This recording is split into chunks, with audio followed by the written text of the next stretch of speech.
Welcome to the truth about protecting your finances during a divorce. My name is Stella, and I help women over 50 who are facing divorce and want to start a new life. I myself divorced at 60 after a 25-year marriage. Let's begin. Now, we all know that divorce can be devastating emotionally and financially. And it's exactly during this very delicate time that we can make bad decisions because we're on an emotional roller coaster. And these decisions will affect and impact our future financial stability. What is very important is to take action early in the divorce process, not later. These are steps that we will cover that you will discover are very critical. And the reason is you need, first of all, to be supported during the divorce process. This can take anywhere between 1 and 2 years. How are you going to pay your bills? How are you going to live? How are things going to be settled during this time? So this is why you need to take action. The next and most important thing for you to understand is that you have to take these steps before the settlement agreement is finalized. The settlement agreement is the cornerstone of your divorce, and everything that is in that agreement will not be reversed. So you have to make sure that you have taken steps to protect yourself. Having a strong settlement agreement equips your lawyer when he has to negotiate for you, because the settlement agreement has a lot of back and forth between you and your soon-to-be ex-spouse. So having made all these steps and taken these decisions informed will enable your lawyer to go to bat for you. Negotiating a good settlement agreement ensures that you get what you are owed in the future.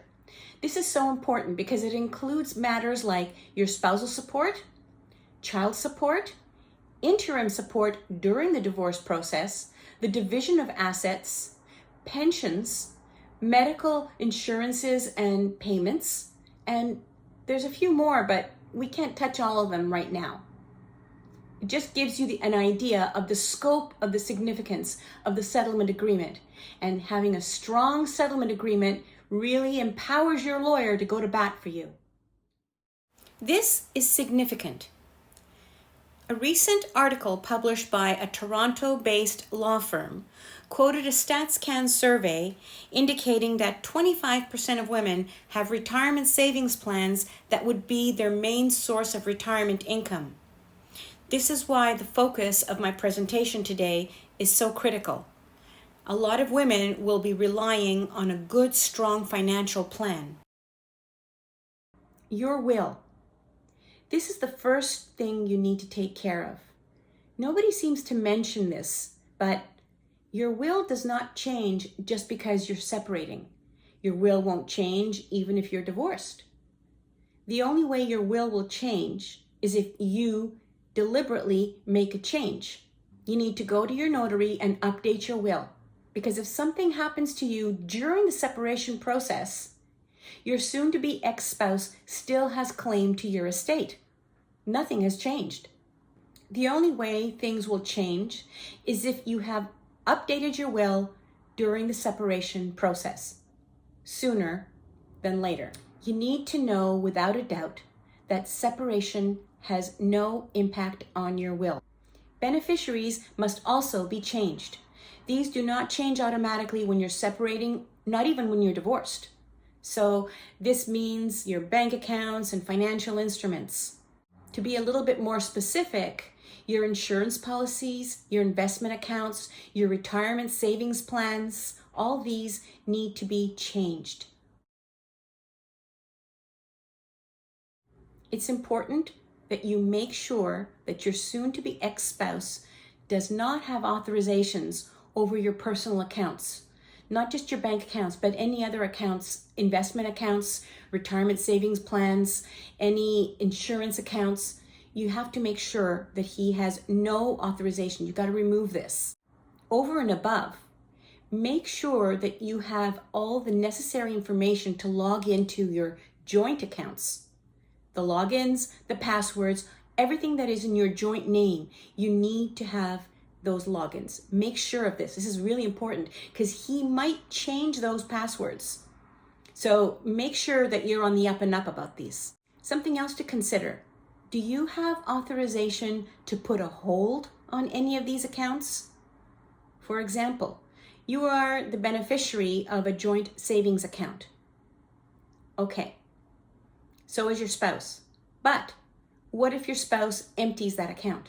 So you need to have authorization to put a hold on withdrawals of these accounts. This is very important. Insurance policies are something else you need to take a closer look at. Your situation has changed, so your insurance coverage will probably change. It may be less expensive. You also need to look at the medical insurance plans. Do you need to get one on your own? Or is this something that you can negotiate with your lawyer for you to stay on your spouse's medical insurance plan? These are all negotiation points. You need to know these so that you can have these conversations when the time is right. There are several aspects that probably went through your mind while I was talking because it's not an all-encompassing list. So you need to jot these things down. Better yet, if you don't already have a copy of my book, I'm Getting Divorced, Where Do I Start? In the financial section, I have left a lot of lined pages for you to write down questions you may have, things you want to do. It's very good to have everything in one place because when we're getting divorced, we're all over the place. That's why I created this book. It's very short, simple, to the point. You can buy it on Amazon. In part 1, we discussed your will and the beneficiaries and the impact on making deliberate changes in both these areas. Your settlement agreement will make sure you get what is owed to you in the future. Not just spousal support and child support, but division of assets, liabilities, pensions, insurance policies, the list goes on. So that's why I'm stressing this so much. Nobody seems to tell you this in the beginning when you're making all your preparations, but that's what it is. That's the truth.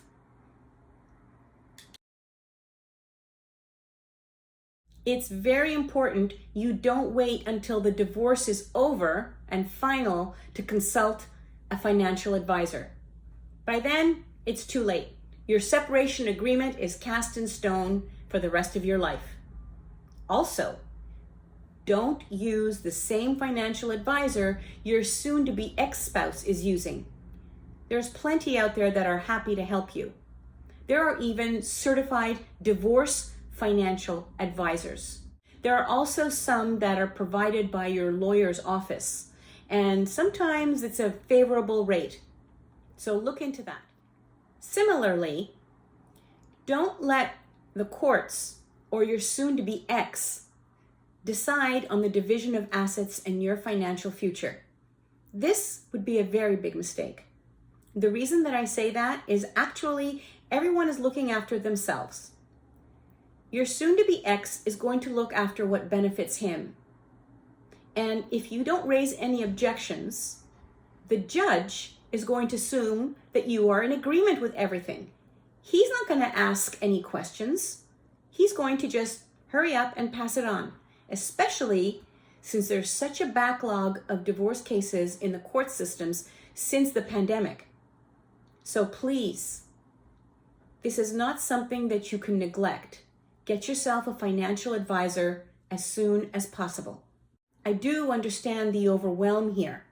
Again, let the financial advisor bear that burden for you.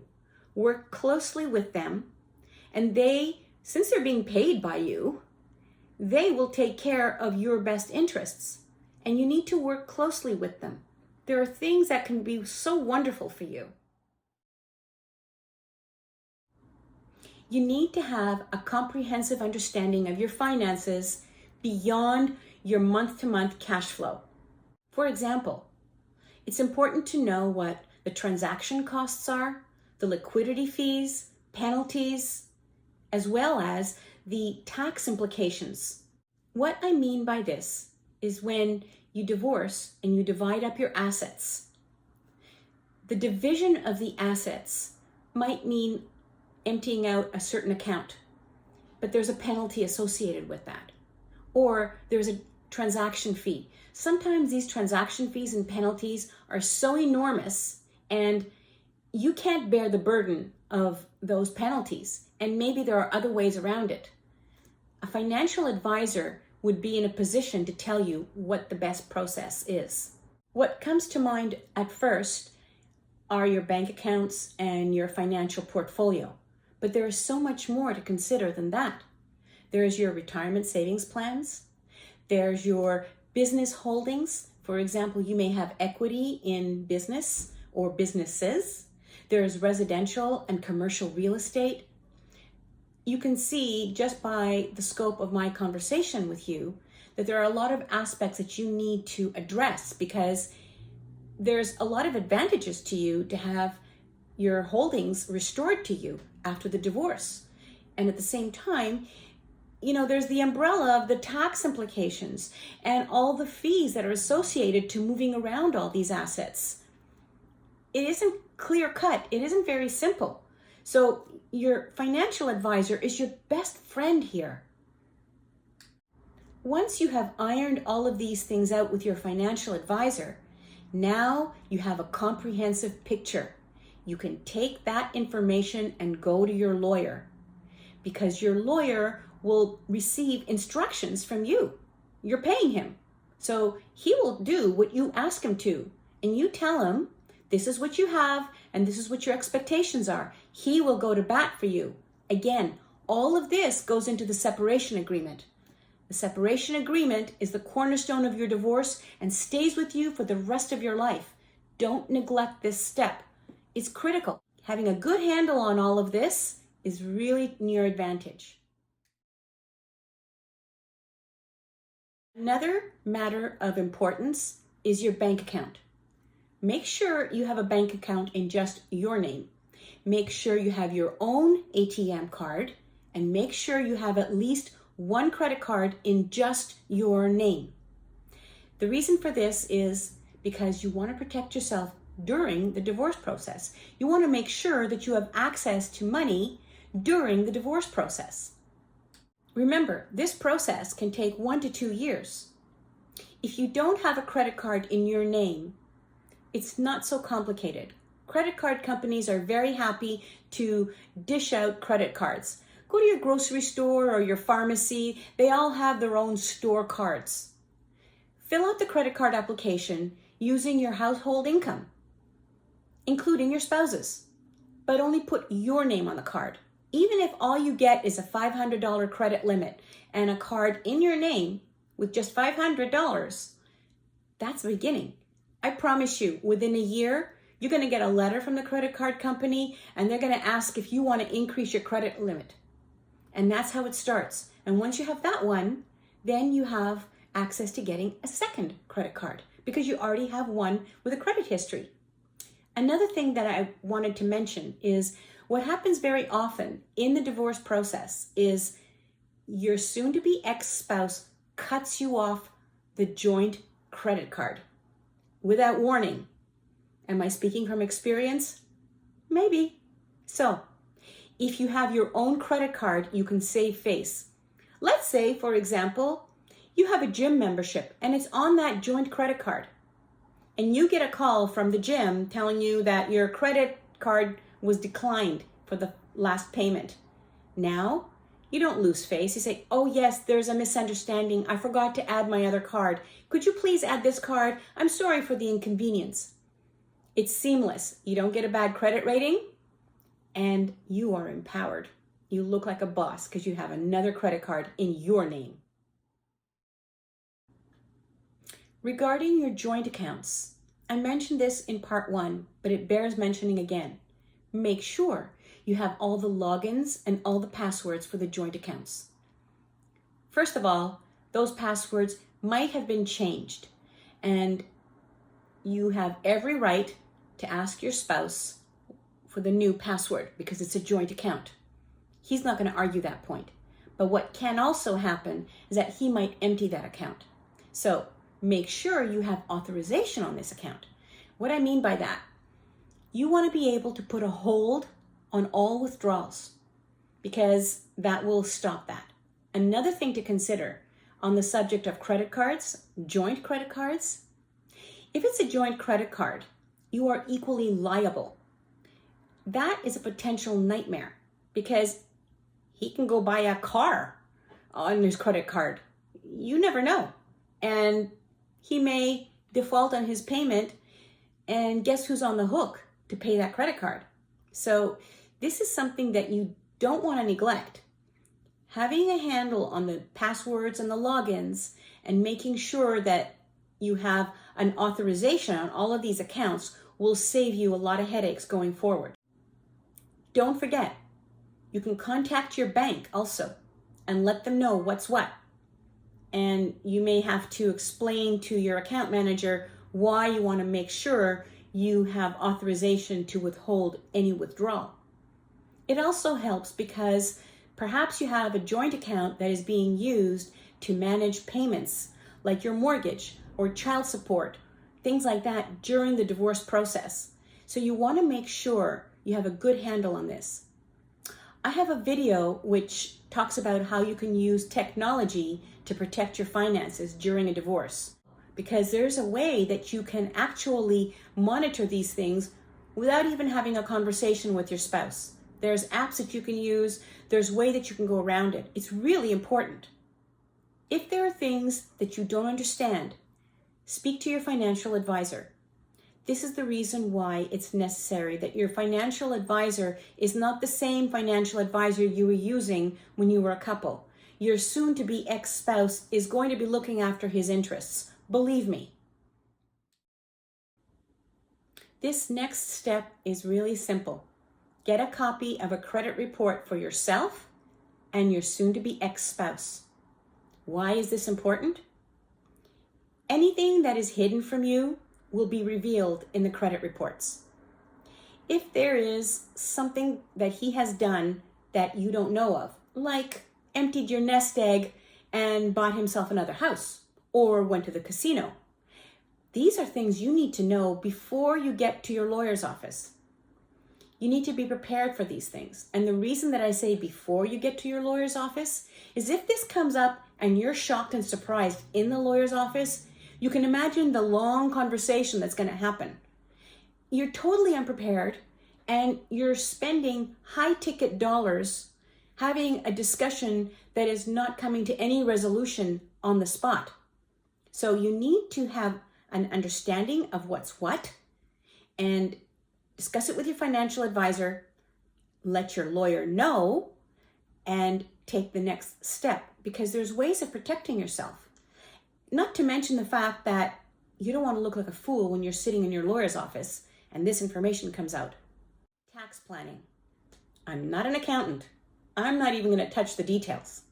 What I am saying here is that in my earlier videos, I talked about tracking your expenses and knowing what your month-to-month cash flow is. I also alluded to it earlier in this presentation. What you need to know is that based on your income, what are the tax implications going forward? If you can pay fewer taxes, that's money in your pocket. These are things that you really need to address, again, as quickly as possible, because there may be things that you can do before the end of the calendar year that will enable you to have greater tax savings. So it's not a big deal, but again, a financial advisor and your accountant will work in your favor on this matter. It's really significant for your cash flow.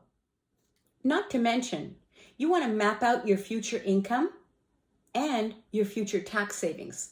All of this ties in really neatly together with all the other aspects that we talked about earlier. The division of assets, the penalties, the transaction fees. Some of these are tax deductible. Your insurance costs, other legal fees. Depending on where you live, some of these legal fees are tax deductible. Who gets the deduction? These are all little details. When you start talking with your financial advisor and your accountant, all of this will come out. And you will be sitting prettier than you think, not just for today, but going into the future. This is why you're doing this. You want to look like a boss when you walk into that lawyer's office. And after all these presentations, you will. I promise. Is such a difficult time. Your world is upside down. And it's really hard to stay on track. That's why I'm making these series of videos, because your finances are number one. The best part is Now that you have a lot of this knowledge, you will know how to proceed going forward. The unknown is no longer a mystery to you. You have an element of control. You are empowered. You're not wondering what's going to happen, and you haven't surrendered your financial future to a court, to your ex-spouse, to chance. You know where you're going. And this too is very empowering because, believe it or not, this next chapter of your life may be the most wonderful one. There are things that nobody tells you. Hopefully you've learned a lot, and hopefully you're going to go back and take some more notes, and make sure you have my book. I outline a lot of things that you may forget. There's pages in my book that you can write in. I even have coloring pages as a creative outlet. We need that too. Make sure you've seen part 1 and the other videos in this series. Take good care.